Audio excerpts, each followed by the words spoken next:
Fruit is sweet.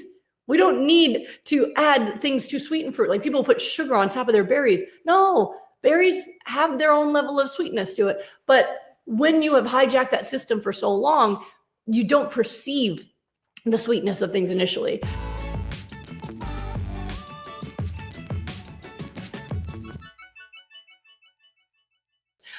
Humans have just completely hijacked our dopamine levels, our tongue, and our sensory organs for perceiving things like sweetness.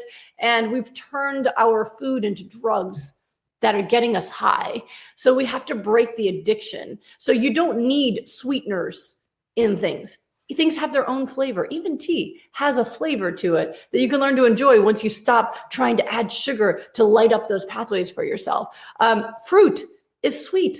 We don't need to add things to sweeten fruit. Like people put sugar on top of their berries. No, berries have their own level of sweetness to it. But when you have hijacked that system for so long, you don't perceive the sweetness of things initially.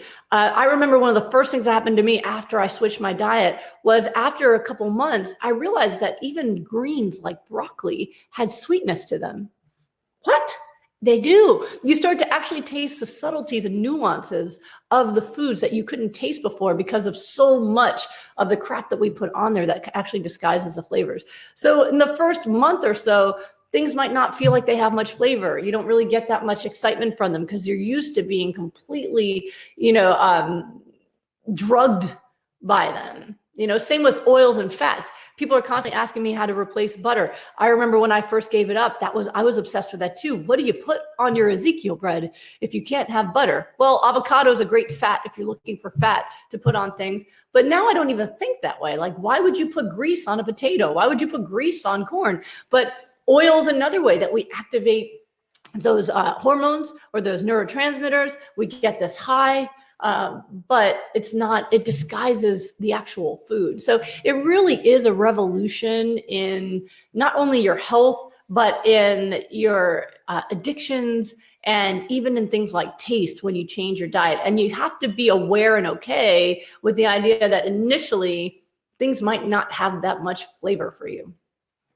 The good news is if you're getting a gallon of water a day, then you're allowed to have salt. And salt still gives you a lot of flavor for things. I know a lot of people, when they're looking to get healthy, they're told to avoid all salt.